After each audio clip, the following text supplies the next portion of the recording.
Assalamualaikum warahmatullahi wabarakatuh. Perkenalkan, nama saya Al-Kadri. Saya akan menjelaskan tentang hakikat karya ilmiah. Penulisan karya ilmiah merupakan hasil pemikiran yang dilakukan secara ilmiah mengenai disiplin ilmu tertentu yang disusun dengan sistematis, logis, benar, holistik, dan bertanggung jawab dengan menggunakan kaidah-kaidah bahasa yang benar. Selanjutnya, definisi karya. Adapun definisi karya ilmu menurut beberapa ahli, Munawar Syamsuddin menjelaskan bahwa penulisan ilmiah merupakan sebuah naskah yang membahas suatu masalah tertentu atas konsepsi ilmu tertentu dengan memilih metode dari presentasi secara keseluruhan pada teratur dan konsisten. 2. Awitya Marta menemukan karya ilmiah adalah salah satu yang memuat dan mengkaji suatu masalah tertentu dengan menggunakan kaidah-kaidah ilmu. 3. Jones menjelaskan karya ilmiah merupakan karangan ilmiah yang ditunjukkan untuk masyarakat tertentu ataupun profesional yang biasa bersifat karya ilmiah tertinggi. Baik, terima kasih atas kesempatan yang telah berikan. Assalamualaikum warahmatullahi wabarakatuh. Assalamualaikum warahmatullahi wabarakatuh. Perkenalkan, nama saya Muhammad Zulfikar. Pada kesempatan kali ini saya akan menjelaskan jenis-jenis karya ilmiah.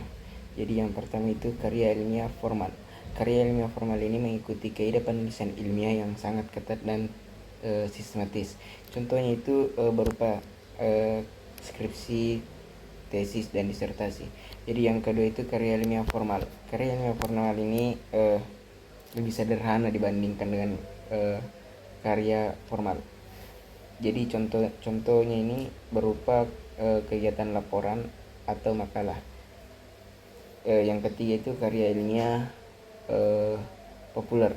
Karya ilmiah populer biasanya menggunakan bahasa yang lebih santai dan menarik. Contohnya ini berupa esai atau artikel. Jadi yang keempat ini karya ilmiah praktis. Karya ilmiah praktis berfokus pada ilmu pengetahuan dalam kehidupan sehari-hari. Ini termasuk laporan proyek atau studi kasus yang bertujuan untuk memberi saran kepada masyarakat tertentu. Wassalamualaikum warahmatullahi wabarakatuh. Sekian dari penjelasan saya hari ini. Wabillahi taufiq wal hidayah. Wassalamualaikum warahmatullahi wabarakatuh. Assalamualaikum warahmatullahi wabarakatuh. Perkenalkan, nama saya Sulfiani selaku materi ketiga yang akan membahas tentang sistematika penulisan karya ilmiah.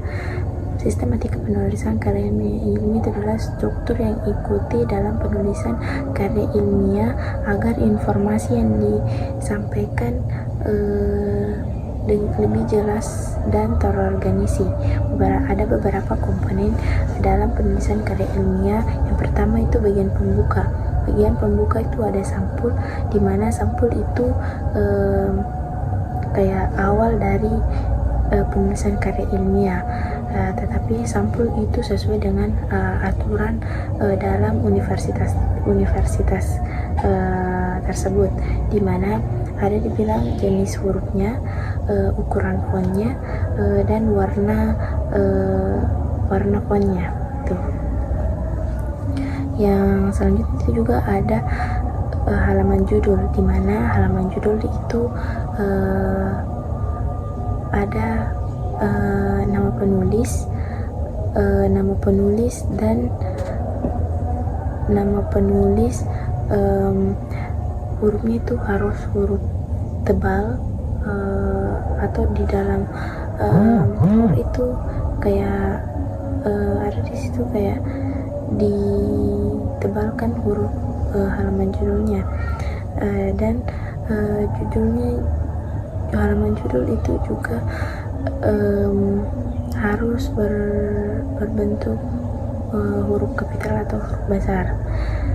Ya, selanjutnya itu ada halaman pengesahan, di mana halaman pengesahan ini sangat penting dalam sebuah karya ilmiah, di mana tujuan halaman pengesahan itu adalah bukti bahwa penulisan karya ilmiah telah disetujui oleh pembimbing. Selanjutnya itu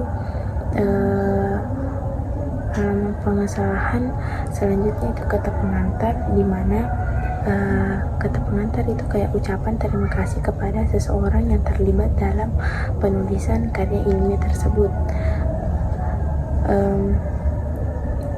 Yang selanjutnya itu ada abstrak, di mana bagian-bagian atau hal-hal yang itu lebih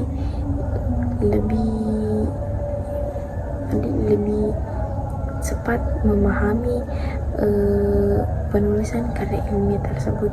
Kayak contohnya tuh kayak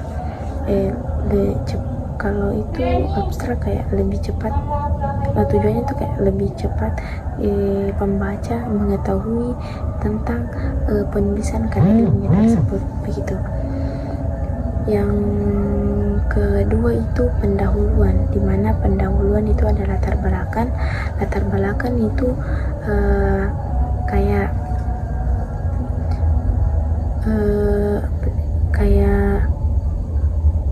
masalah atau uraian-uraian yang didapat bukan yang menyebabkan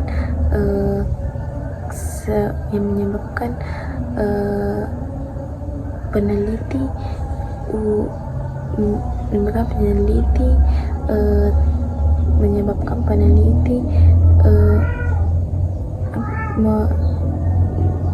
menyebabkan peneliti itu kayak mengetahui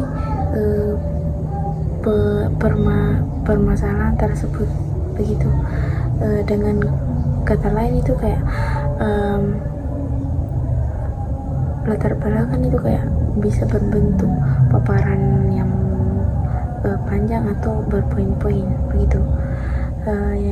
Selanjutnya itu ada rumusan masalah, di mana rumusan masalah itu kayak yang akan dibahas dalam sebuah karya ilmiah tersebut, gitu.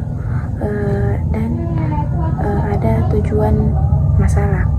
Tujuannya itu kayak untuk mengetahui tadi yang rumusan masalah, gitu. Itu yang saya ketahui. Selanjutnya itu ada pembahasan, di mana pembahasan itu ada teori pemikiran, di mana ada teori-teori, contohnya itu kayak yang teori yang akan diambil contohnya bencana alam, di mana bencana alam itu bencana itu kayak terjadi secara natural atau dilakukan oleh manusia, di mana bencana alam itu bencana alam daratan itu kayak longsor, gempa bumi, longsor, begitu kan. Longsor itu sering secara natural atau kayak bisa juga kelalaian manusia, di mana manusia itu menebang pohon sembarangan, jadi kayak di bukit, jadi terjadi longsor, begitu. Kayak teori-teori yang didapatkan itu. Ada juga kerangka pemikiran, kerangka pemikiran atau argumentasi keilmuan, di mana informasi yang didapatkan itu dilihat dari para keilmuan. Contohnya itu kayak Sujana menjelaskan bahwa kerangka pemikiran bahwa menyusun karya ilmiah tersebut itu kita harus memahami kerangka pemikiran terlebih dahulu, begitu.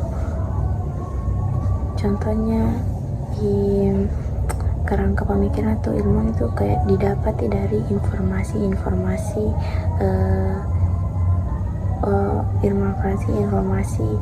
keilmuan, begitu. Yang selanjutnya itu ada Keempat itu ada metodologi penelitian, di mana metodologi penelitian itu kayak pengumpulan ada tadi yang pembahasan itu ada pengajuan hipotesis, di mana pengajuan hipotesis itu kayak kadar masalahnya itu kayak belum jelas dan kebenarannya itu belum pasti begitu. Yang keempat itu ada metodologi penelitian, di mana metodologi penelitian ini itu kayak pengumpulan atau analisis pengelolaan, di mana di contohnya itu pengajuan hipotesis tadi yang kebenarannya belum pasti atau belum jelas di metodologi penelitian yang akan memecahkan permasalahan tersebut. Tuh. Yang kelima itu hasil penelitian, di mana hasil penelitian itu kayak rumusan dari semua persoalan dari awal sampai akhir dalam sebuah karya ilmiah tersebut. Yang keenam itu penutup, di mana penutup itu ada namanya kesimpulan. Kesimpulan itu kayak keringkasan dari materi-materi atau materi-materi sebuah karya ilmiah tersebut. Kayak yang tadi yang dibahas di kesimpulan yang akan merumuskan atau kayak dibahas secara singkat di situ, kayak diringkas materinya begitu. Sarana, ada juga sarana di mana sarana itu kayak sebuah solusi, di mana solusi itu contohnya sebuah solusi dari ditujukan itu untuk pembicara. Solusi ditujukan untuk pembicara, contohnya itu kayak penulis itu meminta permohonan maaf atau kayak meminta kritikan dari karya ilmiahnya, begitu yang saya ketahui. Ada yang terakhir itu ada ketujuh, ada bagian penunjang, di mana bagian penunjang itu ada daftar isi, di mana daftar isi itu kayak bagian-bagian yang informasi yang didapatkan, contohnya itu kayak ada nama penulis, tahun penulisan gitu, atau link semacam link atau di bagian daftar pustaka. Yang saya ketahui itu dalam pembuatan daftar pustaka itu bisa juga secara otomatis kita mengambil di Google Scholar. Di situ di Google Scholar yang ada yang saya ambil itu kayak yang ada doinya, lalu dimasukkan di Mendeley itu, dan di Mendeley itu kayak secara otomatis akan ada di kayak otomatis terbuat di itu daftar pustaka di bagian akhir gitu. Itu mungkin yang sempat saya sampaikan, lebih dan kurangnya mohon dimaafkan. Wabillahi taufiq wal hidayah. Wassalamualaikum warahmatullahi wabarakatuh.